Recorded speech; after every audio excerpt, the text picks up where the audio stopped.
မင်္ဂလာပါဒီနေ့မှာတော့ကျွန်မက social media title design လေးကိုဆွဲပြမယ် PowerPoint နဲ့ဆွဲပြမယ် home ထဲကနေပြီးတော့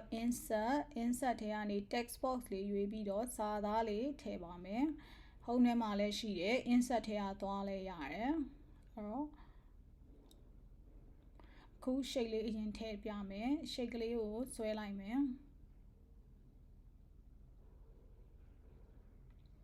အဲ့တော့ shape ကို outline ဖြောင်းမယ် no line အဝါလေးကိုဆွဲပြီးတော့လှုပ်လိုက်ရင်လုံးလုံးလေးဖြစ်သွားပါပြီ shape ပုံစံလေးကိုပြောင်းလို့ရပါတယ် order ဖိပြီးတော့ဆွဲလိုက်ပွားလိုက်လို့လည်းရတယ်ဒါမှမဟုတ်ရင် Mac ထဲမှာဆိုရင် option နှိပ်ပြီးတော့ဆွဲပွားလို့ရတယ်အဲ့တော့ကိုယ်စိတ်ကြိုက် shape လေးတွေ design လေးတွေဆွဲကြည့်ပါ home ထဲက insert ထဲက shape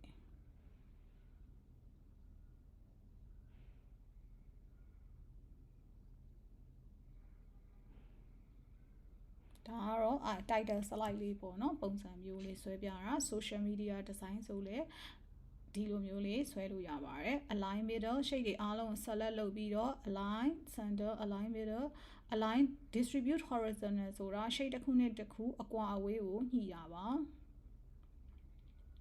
distribute horizontal လုပ်လိုက်လို့ရှိရင် shape တစ်ခုနဲ့တစ်ခုအကွာအဝေးကညီတူလေးရတယ်ဒါလေးကိုနှိပ်ပြီးတော့ share ကိုနှိပ်မယ်အဲဆိုရင် shape ကလေးဒါအကုန်ပတ်လေး share တို့အဲဆို share တို့လေးရပါပြီမှာ share တို့မျိုးစုံရှိရဲ့ angle လေးပြောင်းလို့ရှိရင် share တို့ကဘယ်ထောင်းကနေပြီးတော့ထွက်တာလဲပေါ့နော်အဲ့ဒါကိုယ်စိတ်ကြိုက်ဖန်တီးလို့ရတယ် all select လုပ်လိုက်တယ်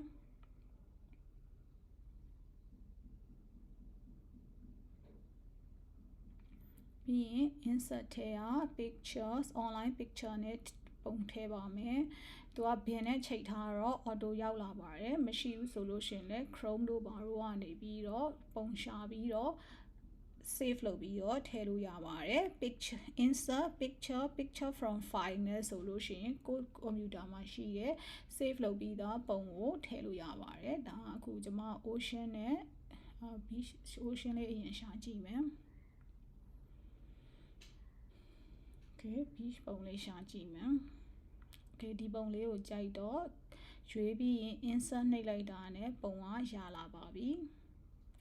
aspect ratio 16:9 ဖြစ်တဲ့ PowerPoint 16:9 ဖြစ်တော့ aspect ratio 16:9 ကိုရွေးပါ crop နှိပ်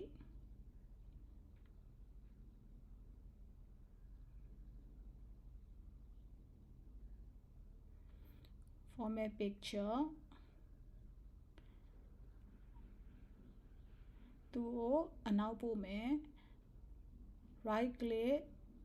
send to back အဲဆိုအနောက်ရောက်သွားပြီအဲ့တော့ from background ကိုချိန်မယ် cut လုပ်လိုက်မယ်လုပ်လိုက်လို့ရှင်သူက clipboard ထဲကိုတခါတည်း save လုပ်ပြီးသားဖြစ်ပါတယ်အဲ့တော့ format background ရွေးလိုက်တယ်ခုန clipboard ထဲမှာ save ထားတဲ့ picture အမှာ clipboard ထဲတစ်ချက်နှိပ်လိုက်ရင်ခုန cut လုပ်ထားတဲ့ picture ကရောက်လာပါပြီအဲ့တော့ shape ထဲကိုကျမတို့ကဒီပုံထည့်ခြင်းနဲ့ဆိုရင် select လုပ် slide background fill နဲ့ထည့်လိုက်လို့ရှိရင်ပုံကရောက်လာပါပြီ share တို့ size လေးရွေးပေါ့နော်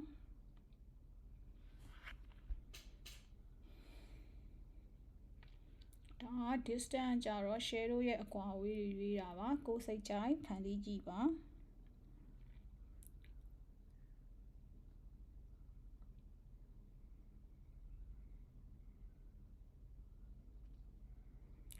shadow transparency ရေလျှော့လို့ရတယ် size တွေလျှော့လို့ရတယ် blur ဆိုတာက shadow ကိုဝါတာ shadow ကိုလည်း color ပြောင်းလို့ရတယ် format shape ထဲကနေပြီးတော့ shape option ရွေးပြီးလုပ်လို့ရပါတယ် okay select မှလိုက်တယ်ဟိုဘက်ကိုရွှေ့လိုက်လေသူက picture ထည့်တာမပြောင်းသွားပါဘူးဒီတိုင်းပဲကြိုက်တဲ့နေရာရွှေ့လို့ရပါတယ်ဒီဘက်ပြောင်းသွားတော့ share တို့နေရာလေးပြန်ရွှေ့ပြပါမယ်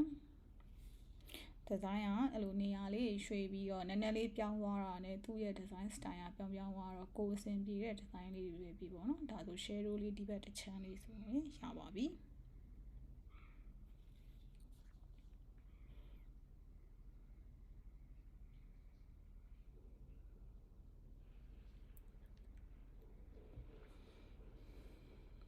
ဒီဗီဒီယိုလေးကိုကြိုက်တယ်ဆိုရင် like and share လေးလုပ်ပေးပါ Aura graphic design group လေးကိုလည်း join လို့ရပါတယ်ဗီဒီယိုတွေလည်းတင် page မှာမတင်တာတွေတင်ပေးထားပါတယ် page ရဲ့ထိပ်မှာပင်ထောက်ထားပါတယ် Aura graphic design group လေးလည်း join ပေးကြပါဒါ share လေးထည့်နေတာပေါ့နော်ဒါကတော့ title slide design မျိုးလေးကို idea ရအောင်ဆွဲပြတာပါရှိတ်လေးတွေထဲမှာပုံဘယ်လိုဖြစ်ရလဲဆိုတာကိုလည်းပြတာပါကတ်ထဲကနေပြီးတော့ clipboard ထဲကိုထည့်လိုက်တာပါ text လေးရွေးမယ် insert text box အကိုရေး travel ဆိုတော့ title slide လေးရဲ့ကိုထည့်ခြင်းတဲ့စာသားလေးကိုရွေးလိုက်မယ်ပေါ့နော်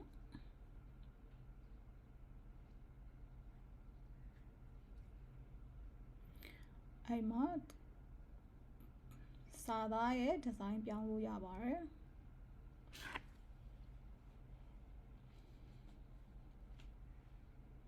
ဒါက size ပြောင်းတာပါ home ထဲမှာလည်းတော့ပြောင်းလို့ရတယ်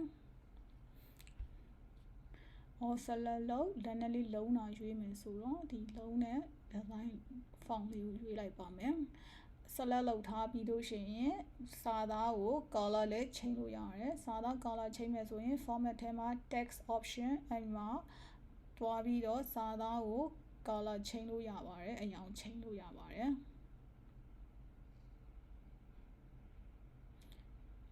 insert ထဲကနေ text box ထပ်ယူတယ်တကယ်လို့insert ထဲ text box ဆိုတော့ default ရဲ့ design နဲ့ font design နဲ့ font ရောက်လာတာပေါ့နော်အပေါ်ကနေဖိပြီးတော့ဆွဲချပြီးတော့ copy ပွားလို့လည်းရတယ်အခု text option color လေးချိန်လိုက်အောင်မယ် okay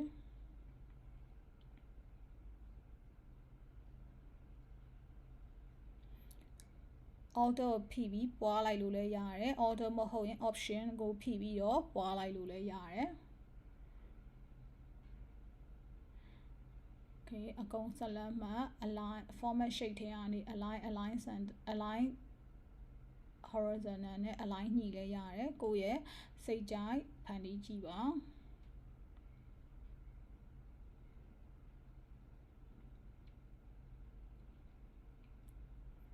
okay ဒါကတော့ title slide design လေးပါ right click duplicate slide လုပ်လိုက်လို့ရှိရင်ဒါနောက်ထပ် slide တစ်ခုရလာတယ်ပေါ့နော်အဲ့တော့ online picture နဲ့ပုံပြောင်းထည့်ပြပါမယ် design ကတော့သူက design idea ကို idea ပေါ်မူတည်ပြီးရတာပေါ့နော်ကိုမှဒီဘင်းနဲ့ auto ချိန်ထားတာမရှိဘူးဆိုလို့ရှင်လည်း Chrome တို့ဘာတို့မှာပုံရှာပါ save download save လုပ်ပြီးလို့ရှိရင် insert picture from file နဲ့ပုံတွေထည့်လို့ရပါတယ်ကို safety ပြီးသားကို computer ထဲမှာရှိတဲ့ပုံတွေကိုထည့်လို့ရပါတယ် picture from file နှိပ်ပြီးတော့လည်းထည့်လို့ရပါတယ်ခုဒါကတော့ကျွန်မ auto ချိန်ထားတာဟိုသူ့ရဲ့ PowerPoint က auto ချိန်ထားတာဖြစ်တဲ့အတွက်ကြောင့်ဒီက online picture ကိုရွေးပြီးတော့ဘင်းကနေပြီးတော့လိုချင်တဲ့ပုံကိုရှာတာပါဒီပုံလေးရွေးမယ် insert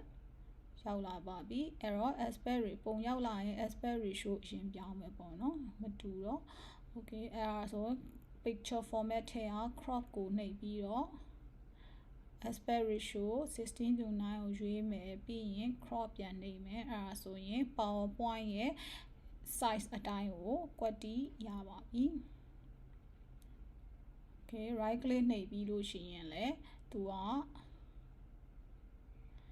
sample back to လုပ်လို့ရတယ်ဒါမှမဟုတ် sample ကွာသွားနှိပ်လည်းရတယ် send to back right click send to back အဲဆိုရင်အနောက်ရောက်သွားပြီခုန shape က beach ကဟာတွေထည့်ထားတော့ပြောင်းမယ် cut format background picture တော့ clipboard ကိုနှိပ်လိုက်လို့ရှိရင်ရောက်လာပါပြီပုံမျိုးစုံနဲ့ထည့်လို့ရပါတယ်အဲ့ဒါကိုစိတ်ကြိုက်ပုံလေးထည့်ကြည့်ပြီးတော့ title slide လေးတွေကိုဖန်တီးကြည့်ပါ social media design အနေနဲ့လည်းဖန်တီးလို့ရပါတယ် social media design size ကိုသိချင်တယ်ဆိုလို့ရှိရင်ကျွန်မ social media design size ကို PowerPoint မှာဘယ်လိုပြောင်းလဲဆိုတာ video ဖန်တီးပြထားပါတယ်ရှာပြီးကြည့်ကြည့်ပါ page မှာလည်းတင်ထားပါတယ် social media design လုပ်မယ်ဆို social media design size နဲ့တခါရဲဆွဲပြီးတော့ Facebook တို့ဘာလို့ပေါ်မှာတခါရဲတင်လို့ကိုလိုချင်တဲ့ size ကိုတင်လို့ရပါတယ် size ပြောင်းနည်းကို video လေးရှာကြည့်ပါ okay ဒီပုံလေးကတော့ social media design ဆန် type တဲ့ slide လေးပေါ့နော် file တွေက save လုပ်ပြီးတော့သိမ်းပါမယ်အခု slide show မှုလေးနဲ့မြင်ရမယ် view လေးကိုပြပါမယ်